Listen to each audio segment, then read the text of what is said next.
अब हम अगली खबर का रुख करें। अमेरिकी राष्ट्रपति डोनाल्ड ट्रंप के the great American Nobel hunt की बात करेंगे। नोबेल हंट, जब से डोनाल्ड ट्रंप ने अपने दूसरे कार्यकाल की शुरुआत की है, उनकी विश लिस्ट में नोबेल शांति पुरस्कार टॉप पर है। डोनाल्ड ट्रंप ने अपनी जिंदगी में वो सब कुछ हासिल किया है जो उनकी विश लिस्ट में था। वो बड़े बिजनेसमैन हैं, 2 बार अमेरिका के राष्ट्रपति बन चुके हैं और अब वो अपनी विश लिस्ट की एक और चाहत पूरी करना चाहते हैं और वो चाहते हैं नोबेल पुरस्कार। बस यहां पर टिक मार्क लगना बाकी है। पिछले कुछ महीनों में डोनाल्ड ट्रंप दुनिया भर में हो रहे सैन्य संघर्षों को रुकवाने का दावा कर चुके हैं और हर बार खुद को नोबेल पुरस्कार दिए जाने की बात करते हैं और इस बार वो यूक्रेन युद्ध को रुकवाने में जुट गए हैं। हालांकि इस युद्ध को रुकवाना अभी तक किसी के लिए मुमकिन नहीं हुआ है, लेकिन the great American Nobel Hunt पर निकले डोनाल्ड ट्रंप इसके लिए सब कुछ दांव पर लगा रहे हैं। कल व्हाइट हाउस में इस युद्ध का समाधान निकालने के लिए डोनाल्ड ट्रंप ने यूक्रेन के राष्ट्रपति वोलोदिमिर ज़ेलेंस्की को बुलाया था। इससे पहले उनकी अलास्का में व्लादिमीर पुतिन रूसी राष्ट्रपति से बात हुई थी और उसके बाद यूक्रेन के राष्ट्रपति को उन्होंने बुलाया था। वोलोदिमिर ज़ेलेंस्की पहुंचे अमेरिका, लेकिन ज़ेलेंस्की अकेले नहीं बल्कि वो अपने 7 यूरोपीय साथियों की पूरी टीम लेकर पहुंचे थे इस मीटिंग में। यूक्रेन के राष्ट्रपति वोलोदिमिर ज़ेलेंस्की के साथ जर्मनी के चांसलर फ्रेडरिक मर्ज, इटली की प्रधानमंत्री जॉर्जिया मेलोनी, फ्रांस के राष्ट्रपति इमानुएल मैक्रोन, ब्रिटेन के प्रधानमंत्री कीर स्टारमर, नेटो के सेक्रेटरी जनरल मार्क रट और फिनलैंड के राष्ट्रपति अलेक्जेंडर स्टब भी उनके साथ थे।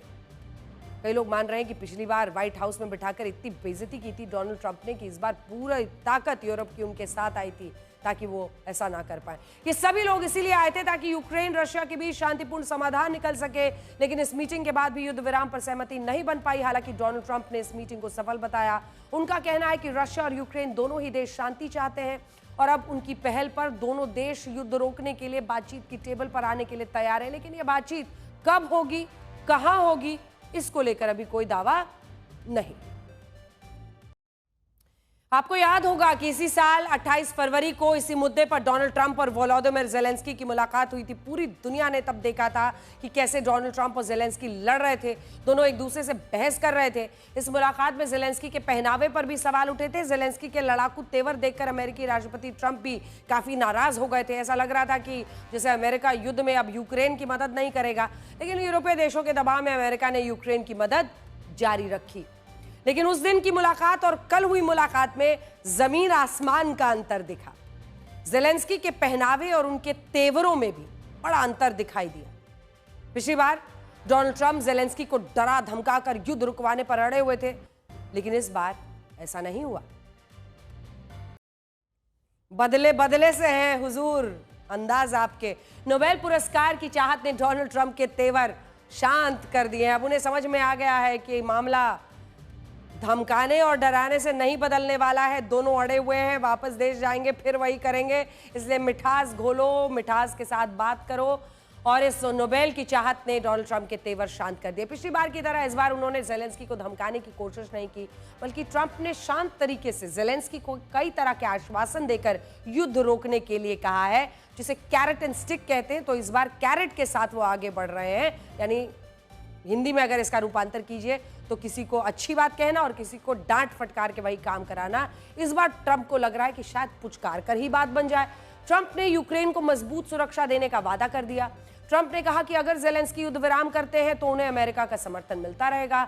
नेटो सदस्य नहीं होने के बावजूद यूक्रेन में शांति बनाए रखने के लिए अमेरिका अपने सैनिक भेजेगा। ट्रंप ने ज़ेलेंस्की से कहा कि युद्ध विराम के लिए रूस, यूक्रेन, अमेरिका की एक त्रिपक्षीय बातचीत होगी, ट्राइलैटरल। डोनाल्ड ट्रंप का भरोसा मिलने के बाद ज़ेलेंस्की ने भी अमेरिकी हथियारों और हवाई सुरक्षा की मांग कर दी है, लेकिन वो इस बात पर तैयार नहीं है कि यूक्रेन की जमीन रशिया को दी जाए। यहीं पर फंसता है पूरा मामला, यहीं पर फंस जाता है पेच। समझिए, डोनाल्ड ट्रंप जो बड़ी बड़ी बातें कर रहे हैं, उन्हें भी इस बात का एहसास है कि रशिया जमीन के कुछ टुकड़े लिए बिना तो युद्ध रोकेगा नहीं, और उन्हें इस बात का भी एहसास है कि ज़ेलेंस्की अपनी जमीन का कोई टुकड़ा देंगे नहीं, क्योंकि अगर वो ऐसा एक बार कर देते हैं, पूरा यूरोप मानता है कि उनके बाद बार बार फिर उन पर दबाव बनेगा। हालांकि वो युद्ध रोकने के लिए त्रिपक्षीय बातचीत के लिए जरूर ज़ेलेंस्की तैयार है। अलास्का में पुतिन के साथ हुई इस मीटिंग का असर कल व्हाइट हाउस में हुई ट्रंप ज़ेलेंस्की मुलाकात पर भी दिखा। तो आइए अब वो आपको हिस्सा दिखाते हैं, तस्वीरें दिखाते हैं। रशिया के राष्ट्रपति के जो दफ्तर है क्रेमलिन, उसका दावा है कि मीटिंग को बीच में ही रोककर डोनाल्ड ट्रंप ने करीब 40 मिनट तक राष्ट्रपति पुतिन से बात की और इस दौरान युद्ध रोकने के मुद्दे पर यूक्रेन, रशिया और अमेरिका के बीच एक त्रिपक्षीय बातचीत करने पर सहमति बन गई है। तो डोनाल्ड ट्रंप ने दावा किया कि उनके प्रयासों की वजह से ही ज़ेलेंस्की और पुतिन बातचीत की टेबल पर आने के लिए तो तैयार हो गए हैं। हालांकि कल जो मीटिंग हुई उसमें कुछ वर्ल्ड लीडर्स को ट्रंप के दावे पर शक था। इसमें से एक थे फ्रांस के राष्ट्रपति इमैनुअल मैक्रों। इमैनुअल मैक्रों और डोनाल्ड ट्रंप का एक ऑडियो वायरल हो रहा है। विदेशी मीडिया इसे हॉट माइक मोमेंट कह रहा है। ये तब हुआ जब ये मीटिंग बस शुरू होने वाली थी। इस दौरान डोनाल्ड ट्रंप इमैनुअल मैक्रों को भरोसा दिला रहे थे कि अब की बार सच में पुतिन युद्ध विराम के लिए तैयार है। हालांकि यहां भी डोनाल्ड ट्रंप अपनी तारीफ करने से बाज नहीं आए। ये जो हॉट माइक मोमेंट है, ये उसमें डोनाल्ड ट्रंप बोलते हुए पाए जा रहे हैं। डोनाल्ड ट्रंप ने इमैनुअल मैक्रों से कहा कि उन्हें लगता है कि पुतिन इस बार उनकी खातिर समझौता करना चाहते हैं।